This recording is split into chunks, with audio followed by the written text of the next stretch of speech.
तो आज मैं आपको एक अनोखी रहस्यमय कहानी सुनाऊंगा। अगर आप चैनल पर नए हैं तो अभी सब्सक्राइब कर ले, क्योंकि यह मेरा दूसरा नया चैनल है। तथा कहानी पूरा देखे, अंत में एक अनोखा रहस्य छुपा है। धन्यवाद। तो सुनिए। एक समय की बात है, कैलाश पर्वत पर माता पार्वती ध्यानमग्न बैठी थी। उनके मन में एक विचार आया कि क्या महादेव, जो वैराग्य और त्याग के प्रतीक हैं, कभी किसी सांसारिक इच्छा को पूरा करने के लिए अपनी शक्ति का उपयोग करेंगे।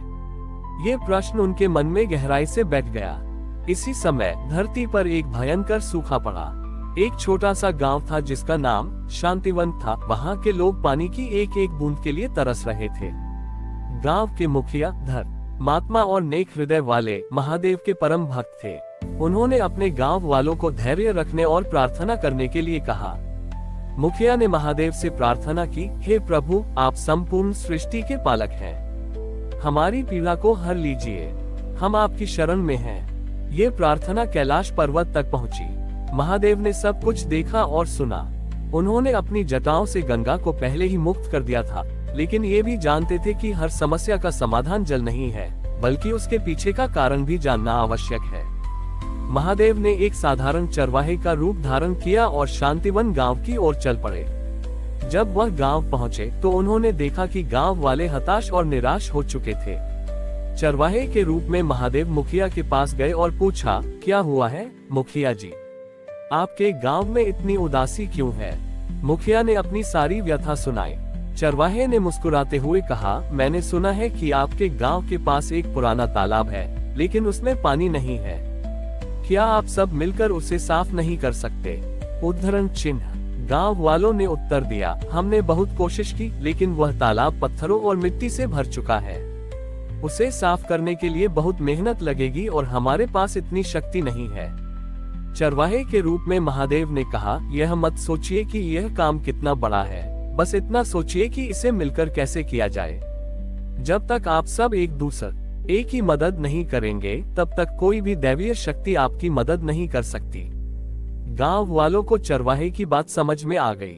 मुखिया ने सबको एक साथ मिलकर तालाब की सफाई करने के लिए प्रेरित किया। सभी गांव वाले, बच्चे, बूढ़े और जवान एक साथ जुट गए।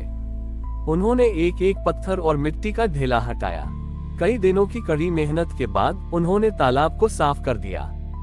जैसे ही आखिरी पत्थर हटाया गया, अचानक आकाश में काले बादल छा गए और मूसलाधार बारिश होने लगी। तालाब भर गया और धरती की प्यास बुझ गई। गांव वालों ने खुशी से झूमते हुए चरवाहे को धन्यवाद देने के लिए ढूंढा, लेकिन वह वहां नहीं था। मुखिया समझ गए कि वह कोई साधारण चरवाहा नहीं था, बल्कि साक्षात महादेव थे। इस घटना से माता पार्वती के प्रश्न का उत्तर मिल गया। महादेव ने अपनी शक्ति का उपयोग चमत्कार दिखाने के लिए नहीं, बल्कि मनुष्यों को कर्म और एकता का महत्व सिखाने के लिए किया था। उन्होंने ये सिद्ध कर दिया कि दैवीय मदद तभी मिलती है जब मनुष्य स्वयं प्रयास करता है। मुखिया और गांव वालों ने महादेव के इस अद्भुत कर्म के लिए उनका धन्यवाद किया। शांतिवन गांव में फिर से खुशहाली लौट आए और यह कहानी पीढ़ियों तक कर्म, सहयोग और महादेव की शिक्षा का प्रतीक बन गई।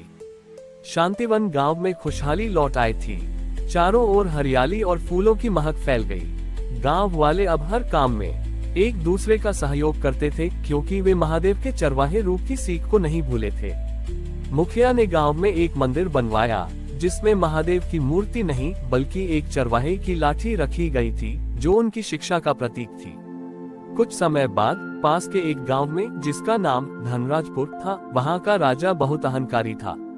वह अपनी धन दौलत और शक्ति पर बहुत घमंड करता था। जब उसने शांतिवन गांव की खुशहाली के बारे में सुना तो उसे विश्वास नहीं हुआ कि केवल कर्म और सहयोग से इतना कुछ हासिल किया जा सकता है। उसने सोचा कि जरूर उनके पास कोई गुप्त खजाना या दैवीय शक्ति है। उस अहंकारी राजा ने शांतिवन गांव पर आक्रमण करने की योजना बनाई। उसने अपनी सेना को तैयार किया और गांव को घेर लिया। शांतिवन के लोग डर गए। मुखिया ने उन्हें फिर से याद दिलाया कि महादेव ने उन्हें सिर्फ एक ही बात सिखाई है, एकता। हम सब एक हैं और एक होकर हम किसी भी चुनौती का सामना कर सकते हैं। हमें लड़ना नहीं है, हमें अपनी एकता और सच्चाई से इस समस्या का समाधान करना है, मुखिया ने कहा। गांव वालों ने मिलकर एक योजना बनाई। उन्होंने अपनी अपनी फसलें और अनाज राजा की सेना के सामने रख दिए। जब राजा और उसकी सेना ने ये देखा तो वे हैरान न रह गए।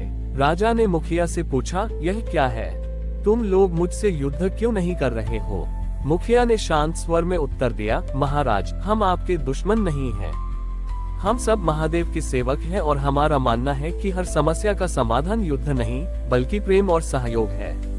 आप भूखे लग रहे हैं, कृपया हमारा भोजन स्वीकार करें। राजा को अपने अहंकार पर शर्मिंदगी महसूस हुई। उसने देखा कि ये लोग इतने संपन्न और सुखी इसलिए हैं क्योंकि वे सब एक हैं और एक दूसरे का ध्यान रखते हैं। उसे समझ आ गया कि सच्ची शक्ति धन दौलत में नहीं बल्कि मन की शांति और लोगों के बीच के प्रेम में होती है। राजा ने तुरंत अपनी सेना को वापस जाने का आदेश दिया। उसने शांतिवन गांव के मुखिया से माफी मांगी और उनकी सीख को अपने राज्य में भी अपनाने का वादा किया। इस तरह महादेव की एक और शिक्षा ने केवल एक गांव को नहीं बल्कि एक पूरे राज्य को बदल दिया। वह चरवाहा जिसने सिर्फ एक सुझाव दिया था, उसने दिखाया कि दुनिया का सबसे बड़ा चमत्कार दूसरों के प्रति दया और सहयोग की भावना है।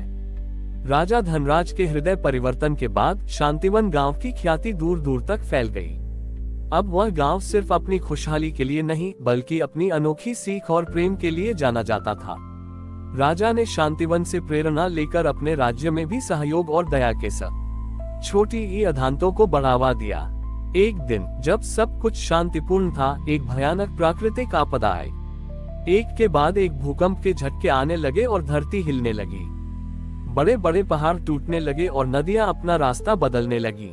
राजा और उसके राज्य के लोग बहुत डर गए। उन्होंने तुरंत शांतिवन गांव के मुखिया को संदेश भेजा। मुखिया ने संदेश पढ़कर कहा, यह आपदा सिर्फ हमारे लिए नहीं है, ये पूरी धरती के लिए है। हमें महादेव की शिक्षा याद रखनी होगी। ये समय अहंकार का नहीं बल्कि समर्पण का है। मुखिया ने राजा और अपने गांव के लोगों से कहा, हम सब मिलकर एक विशाल यज्ञ करेंगे। ये यज्ञ किसी देवी देवता को प्रसन्न करने के लिए नहीं बल्कि प्रकृति और पूरी सृष्टि के प्रति हमारा सम्मान व्यक्त करने के लिए होगा। राजा और शांतिवन के लोग मिलकर एक ऊंचे पहाड़ पर पहुंचे। उन्होंने मिलकर एक विशाल यज्ञ का आयोजन किया। यज्ञ के लिए लकड़ियां और फूल जुटाए गए, लेकिन कोई भी पशु बलि नहीं दी गई। हर व्यक्ति ने अपने हृदय की सबसे शुद्ध भावना और अपने किए हुए अच्छे कर्मों को आहुति के रूप में समर्पित किया। राजा ने अपना अहंकार और शांतिवन के लोगों ने अपनी छोटी मोटी शिकायतें और स्वार्थ की भावना को अग्नि में अर्पित कर दिया। जब यज्ञ अपनी चरम सीमा पर था, तब आकाश में एक दिव्य ज्योति प्रकट हुई। सभी ने देखा कि वह चरवाहे के रूप में आए महादेव थे। उन्होंने कहा, तुमने अपनी एकता और निस्वार्थ भावना से यह सिद्ध कर दिया है कि सच्ची शक्ति बाहरी दिखावे में नहीं बल्कि तुम्हारे अंदर है। तुम सबने मिलकर न केवल एक गांव बल्कि एक पूरे राज्य को विनाश से बचाया है। ये कहते ही धरती कांपना बंद हो गई और प्रकृति शांत हो गई। महादेव ने एक बार फिर से अपनी शक्ति का प्रदर्शन चमत्कार के रूप में नहीं बल्कि मानवता की सच्ची शिक्षा के रूप में किया। उन्होंने दिखाया कि जब इंसान अपने अहंकार को त्याग कर प्रेम और सहयोग से काम करता है तो वह सबसे बड़ी आपदा का भी सामना कर सकता है। इस घटना के बाद शांतिवन और धनराजपुर के राज्य मिलकर सहयोग राज्य के नाम से जाने जाने लगे। वहां के लोग पीढ़ी दर पीढ़ी महादेव की इस कहानी को सुनाते रहे, जो ये सिखाती है कि त्याग, प्रेम और एकता ही सबसे बड़ा धर्म है। हमारी और भी आध्यात्मिक एवं अनोखी कहानियां देखने के लिए हमारे चैनल पर जाएं तथा धार्मिक एवं पौराणिक अनोखी कहानियां हमारे चैनल पर है। कृपया जाके देखें तथा हमारे चैनल को सब्सक्राइब करके रखें और वीडियो लाइक जरूर करें। धन्यवाद।